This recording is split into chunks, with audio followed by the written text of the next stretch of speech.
My parents blackmailed me with my past to give my house to my sister, so I destroyed their lives with the truth. What's up, Reddit? Never thought I'd be the woman typing out her family trauma for internet strangers, but here we are. Grab some popcorn because this one's a ride. I'm 26 now. This chase started when I was 19, and it's been hanging over my head like a guillotine ever since until last month when I finally found out the truth.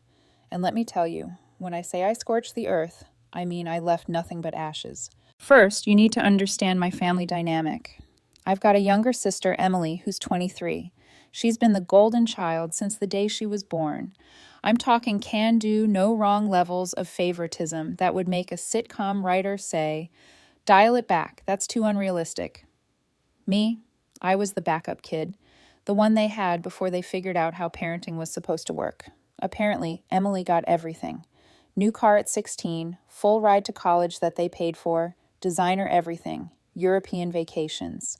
I got lectures about responsibility and a used Toyota with 180,000 miles that I had to buy myself. Don't get me wrong, I'm not bitter about the car or the money. I'm bitter about the fact that Emily could burn down an orphanage, and our parents would blame the orphans for being too flammable. Meanwhile, I brought home a B+ and got a 30-minute lecture about wasting my potential.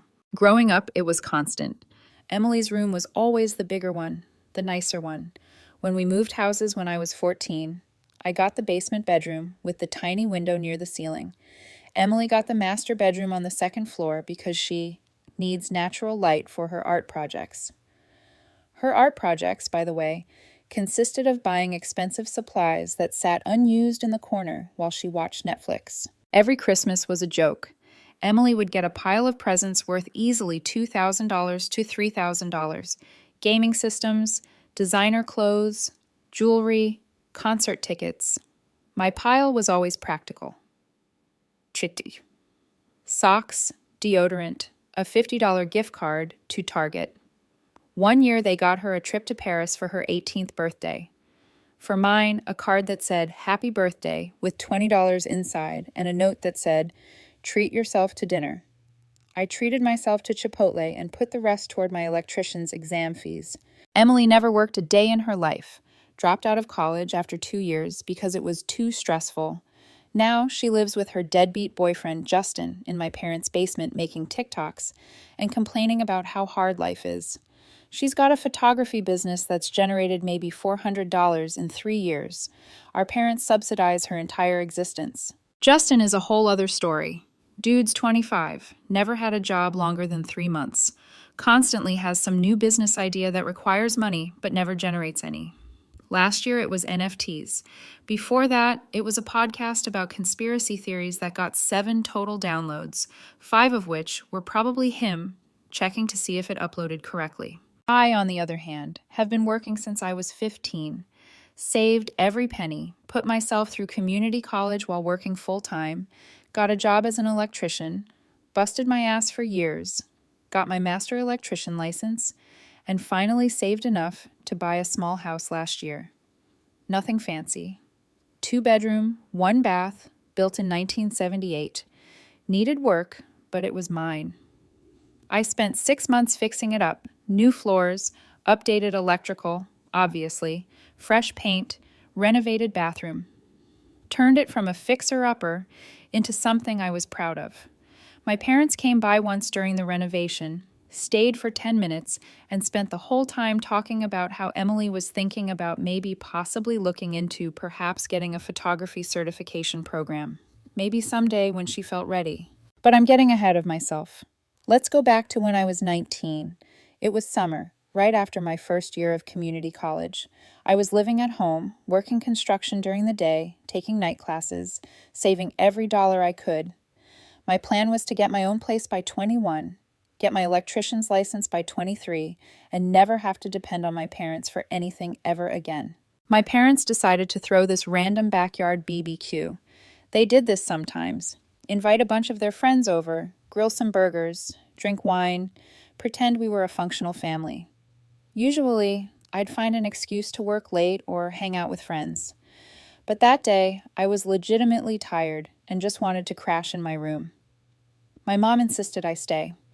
Said it would be rude not to socialize with their friends, which was rich considering she never gave a shansh about my social life any other time. That's when I met Brittany.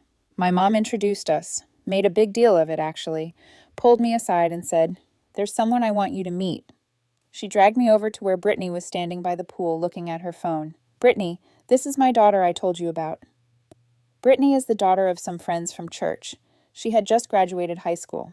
Brittany was cute, blonde hair, blue eyes, really confident energy. She looked at me and smiled. "Hey, your mom said you're in college. What are you studying?"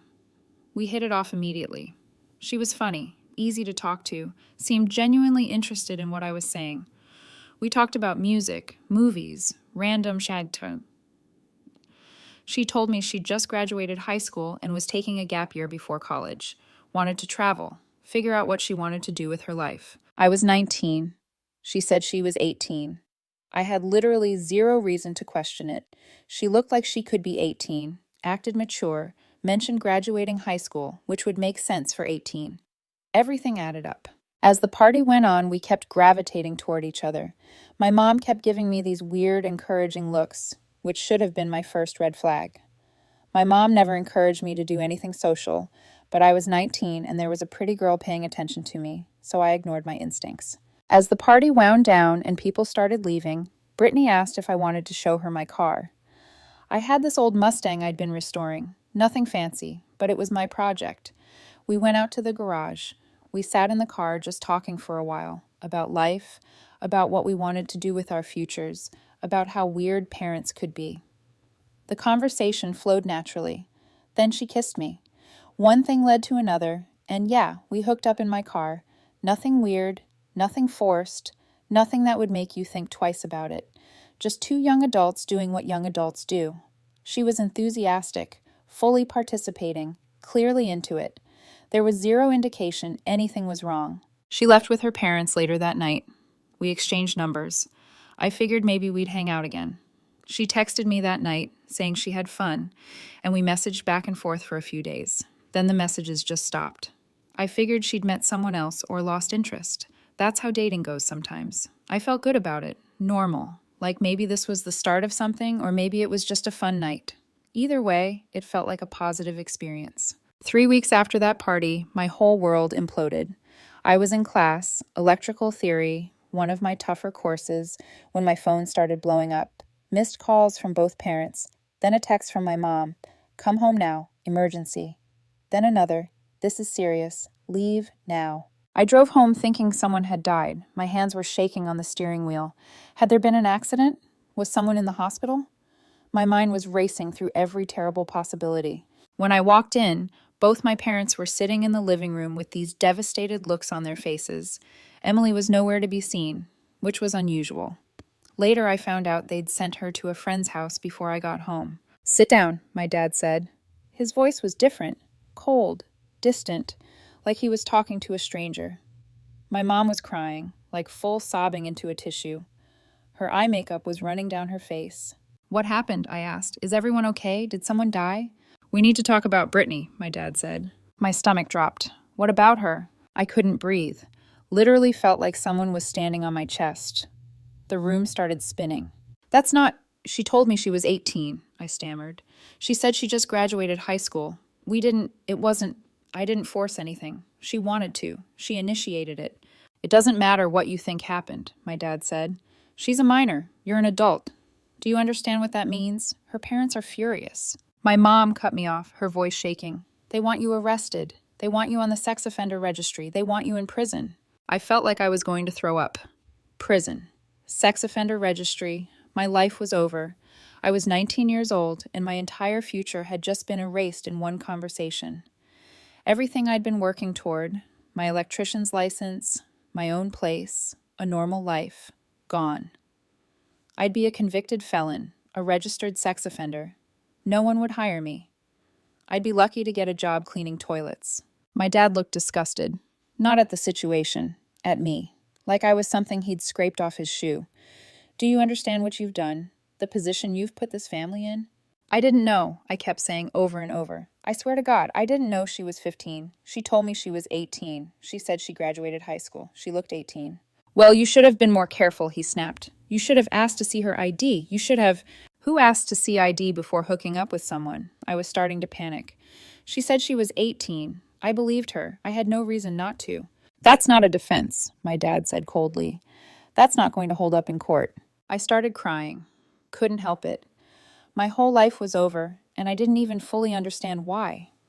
I kept thinking about the sex offender registry, about having to go door to door telling neighbors what I'd supposedly done, about never being able to work a decent job or live a normal life. Please, I said. Please, you have to believe me. I didn't know. I would never.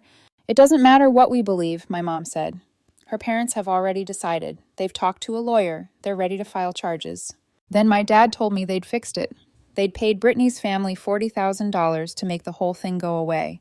Brittany had agreed to recant her accusation. No police, no charges, no trial. It was over. But I needed to understand how serious this was, how I'd almost destroyed my life and theirs. How lucky I was that they'd saved me. $40,000, I whispered. That's what it took to convince them not to destroy your life, my dad said. That's what your mistake cost this family. I should have been relieved. Instead, I just felt sick and scared and guilty. So much guilt, it felt like it was crushing me. They made me promise never to speak about it again, never to contact Brittany or her family, never to tell anyone what had happened, to just move on and be grateful they'd fixed my mistake. If anyone finds out about this, it won't matter that the charges were dropped, my mom said. Your life will be over anyway. The accusation alone is enough to ruin you. I promised. What else could I do? For the next 7 years, that secret hung over me like a dark cloud. I paid my parents back every cent of that $40,000. Took me 4 years of working 2 jobs, but I did it. Worked construction during the day. Did residential electrical work at night and on weekends. Lived like a monk. No going out, no dating, no fun. Every extra dollar went to paying them back. Felt like the least I could do after they'd saved me from prison. The guilt was crushing. I'd have nightmares about prison, about being on the registry, about everyone knowing what I'd supposedly done. I'd wake up in cold sweats, heart pounding, convinced someone had found out and called the cops. I threw myself into work, got my electrician's license at 21, started my own small electrical contracting business at 23, saved obsessively. Didn't date much. How could I? Every time I talked to someone, I'd think about Brittany, about how I'd almost ruined a 15-year-old girl's life because I was too stupid to verify her age. The few times I did try dating, it never went anywhere. I couldn't be honest about my past, couldn't explain why I was so paranoid about age verification, couldn't relax enough to form real connections. The guilt ate at me constantly. My relationship with my parents changed after that night. Every interaction carried this undercurrent of debt and obligation. They'd saved me, and I owed them forever. Family dinners became endurance tests. Emily would be going on about her latest failed project or dramatic friend situation, and my parents would hang on every word. I'd try to share something about work, a big contract I'd landed, a complex job I'd completed, and they'd half listen for 30 seconds before changing the subject back to Emily. But if I seemed ungrateful, or if I didn't show up for Sunday dinner, or if I forgot to call my mom on her birthday, they'd remind me. Subtly at first, then not so subtly. After everything we did for you, you can't even show up for dinner. We saved your life. The least you could do is help Emily move. Remember what we sacrificed for you? $40,000.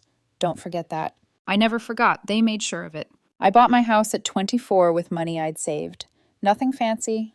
2-bedroom, 1 bath, 100 square feet.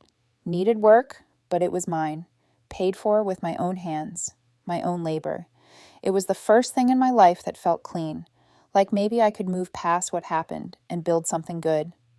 My parents came to see it once, walked through like they were touring a crime scene, made comments about how small it was, how the neighborhood wasn't great, how I should have saved more for something nicer. Emily wouldn't want to live here, my mom said, which was a weird comment at the time. I didn't realize it was actually foreshadowing. My parents never let me forget what they'd done for me, though. Every family gathering, there'd be some comment, some reminder of how I'd almost thrown my life away and how they'd saved me. Emily knew about it, too. She'd bring it up during arguments, usually when she was drunk. At least I didn't almost catch a case, she'd sneer. Or, Mom and Dad had to pay $40,000 because you couldn't keep it in your pants. She'd use it as leverage whenever she wanted something. Can you help me move? Or are you too busy? Unlike when Mom and Dad had to drop everything to save your ass. It was a weapon they all used against me. And it worked. I'd do whatever they asked. Lend Emily money, help them with projects, show up for every family obligation because I owed them, because they'd saved me. I met Max about a year before everything blew up. He was a nurse at the hospital where I work on the facility's electrical team. We kept running into each other, me handling maintenance tickets and rewiring in the older wings, him doing his rounds. He'd bring me coffee sometimes and we'd chat.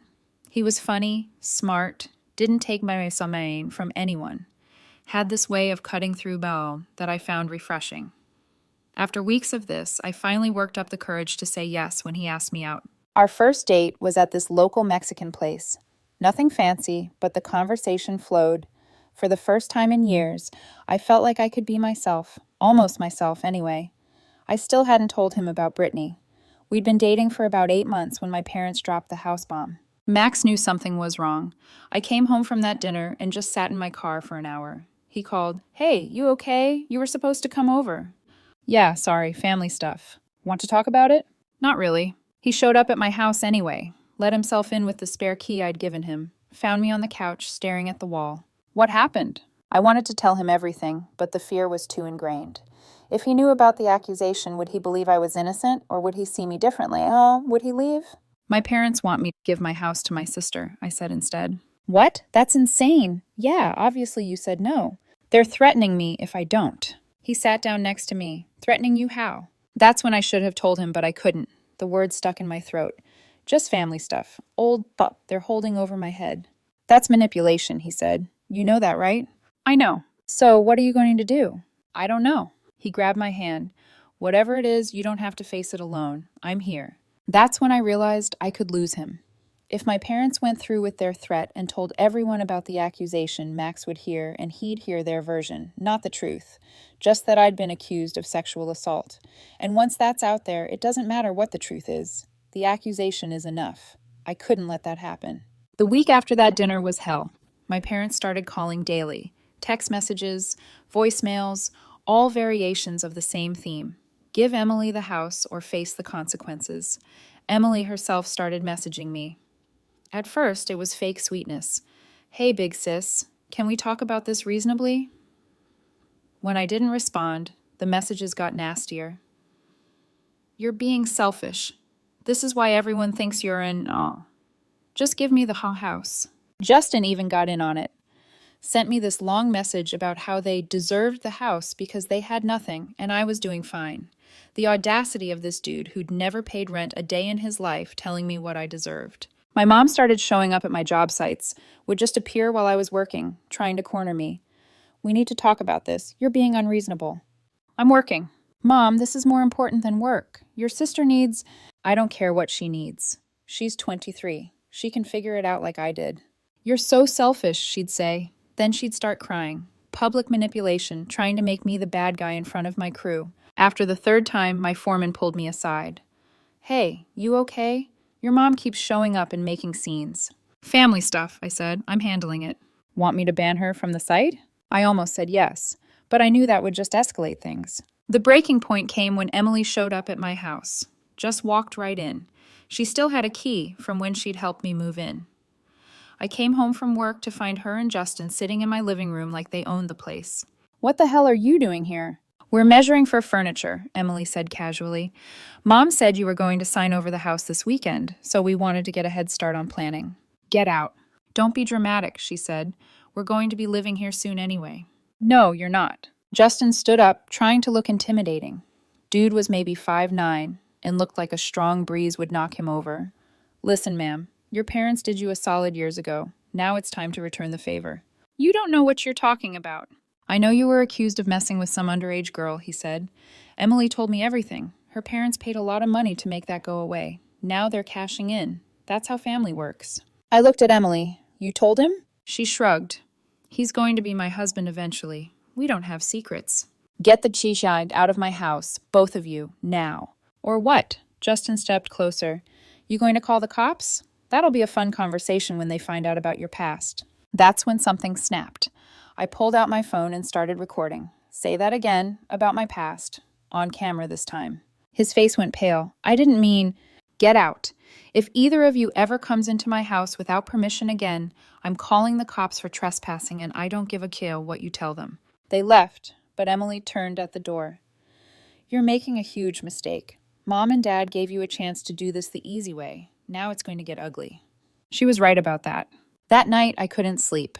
Kept thinking about Justin's words, about how casually Emily had spilled my biggest secret, about how my parents had created this nightmare and were now weaponizing it against me. I called Derek at 2 a.m. He answered on the third ring, voice groggy. Dude, someone better be dying. I need to talk. He heard something in my voice. Come over. I drove to his apartment and told him everything. The original incident, the accusation, the payment, the years of guilt, the blackmail, all of it. Things I'd never told anyone. Derek listened without interrupting. When I finished, he was quiet for a long moment. Something doesn't add up. What do you mean? Think about it. Your parents introduced you to this girl at their own party, at their house. Then 3 weeks later, she accuses you of assault, and they pay $40,000 to make it disappear. So why would they invite a 15-year-old girl to their party in the first place? And why would they introduce her to you specifically? That's weird, Danette. And why didn't her parents just go straight to the cops if she was really assaulted? Why negotiate for money? The gears in my head started turning. Things I'd never questioned before suddenly seemed suspicious. You think they set me up? I think you need to find out what actually happened, Derek said, because this whole thing stinks. And if they're blackmailing you now, who knows what else they've lied about? But why would they do that? Why would my own parents set me up? Control, Derek said simply. Think about it. For 7 years, they've had total power over you.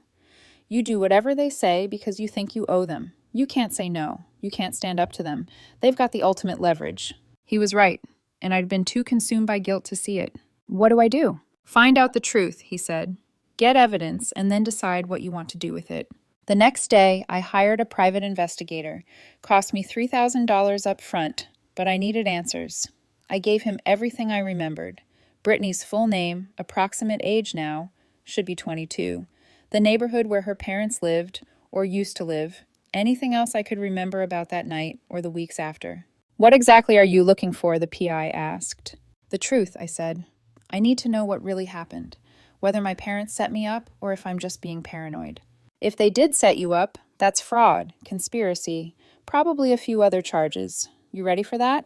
I'm ready for the truth, I said, whatever it is. 2 weeks later, he called me back. Found her. You're going to want to sit down for this. Brittany was living about 45 minutes away, working as a dental assistant. Still had social media profiles under her maiden name. The PI had done some digging through public records, pulled some threads, found more than I ever expected. Here's what I found, he said. Your parents paid Brittany $15,000 7 years ago. I've got bank records showing the transfer from your mother's personal account to an account Brittany opened specifically for this purpose.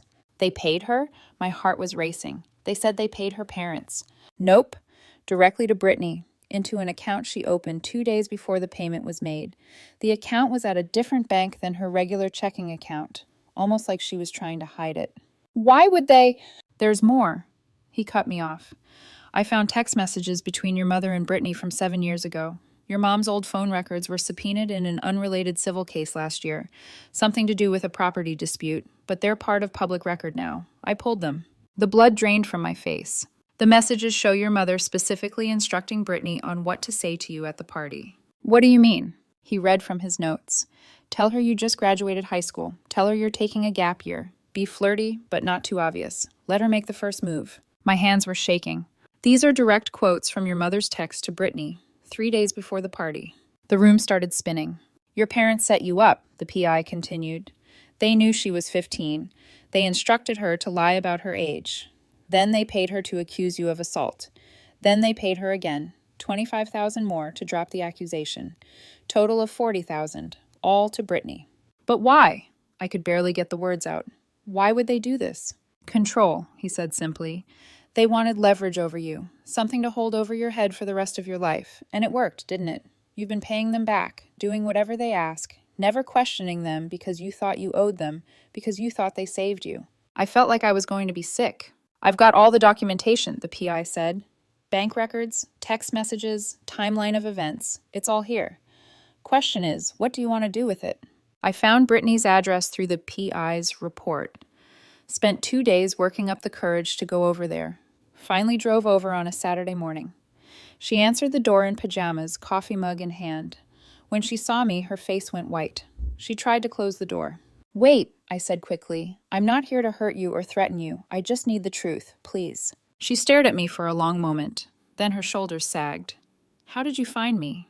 I hired a PI. I know about the payments. I know my parents set this up. I just need to hear you say it. She looked around like she was checking if anyone was watching. Come in. But you have to leave if I ask you to. Deal. We sat in her living room. She didn't look at me, just stared at her coffee mug, hands wrapped around it like she needed the warmth. Your parents contacted me about a month before that party, she started, through my aunt. My aunt and your mom were in some church group together. They said they needed help with something, family matter. Asked if I'd be willing to meet with them, and they offered me $15,000 to come to a BBQ and flirt with you. She finally looked at me. I was 15 years old. Do you know how much money that was to me? My family was broke. We were about to lose our house. $15,000 would have saved us. So you said yes. I said yes. Your mom coached me on exactly what to say, how to act. She told me you were her daughter and they needed to teach you a lesson about being more responsible, more dependent on family. She said it was harmless. Just flirt with you, maybe kiss you, make you think you had a chance with me. Then they'd tell you I was younger than you thought and you'd be scared straight. That's not what happened. I know, she said quietly. It went further than they planned.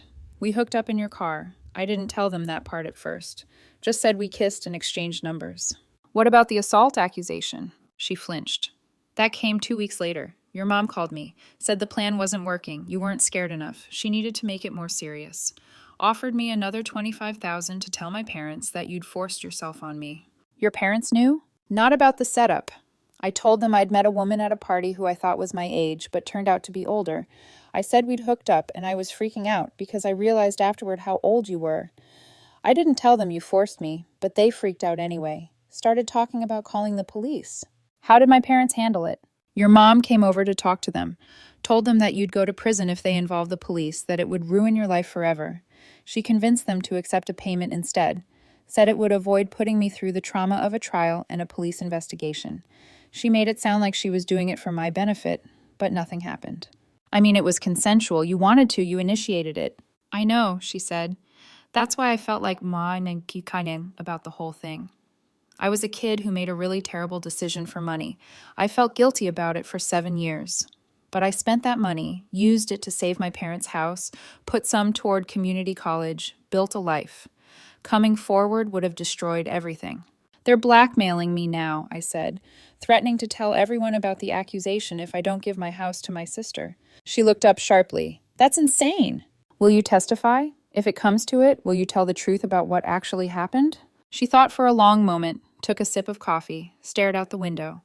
If you promise not to press charges against me, yes, I'll sign whatever you need. I'm tired of carrying this around anyway. I thought it was just about teaching you a lesson. I didn't realize your parents would use it to control you for years. Building the case took everything I had. I spent the next week putting together an airtight case with the PI and a lawyer Derek connected me with. The evidence was damning. Bank statements showing 2 payments from my parents to Brittany, $15,000 before the party, $25,000 after the accusation. Text message records between my mom and Brittany coordinating the setup, coaching her on what to say. Brittany signed a notarized affidavit admitting everything, laying out the timeline in detail.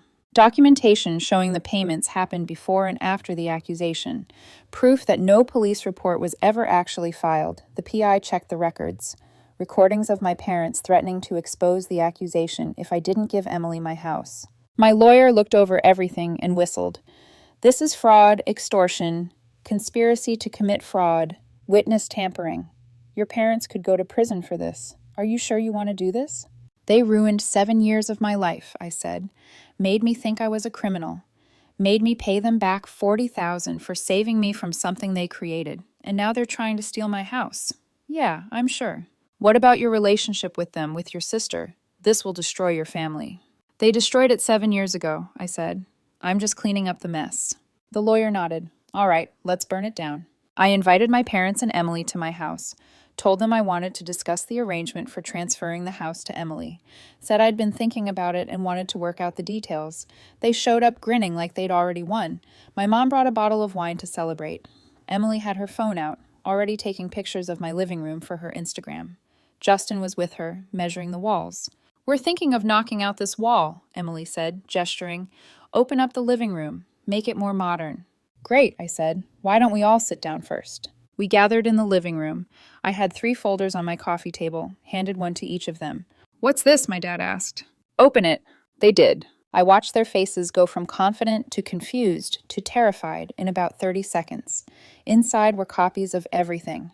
The bank statements showing payments to Brittany, the text messages between my mom and Brittany, Brittany's affidavit laying out the entire scheme, the timeline showing how they'd orchestrated everything, recordings of their blackmail threats. I know what you did, I said calmly. I know you set me up 7 years ago. I know you paid Brittany to lie about her age, then paid her to accuse me of assault.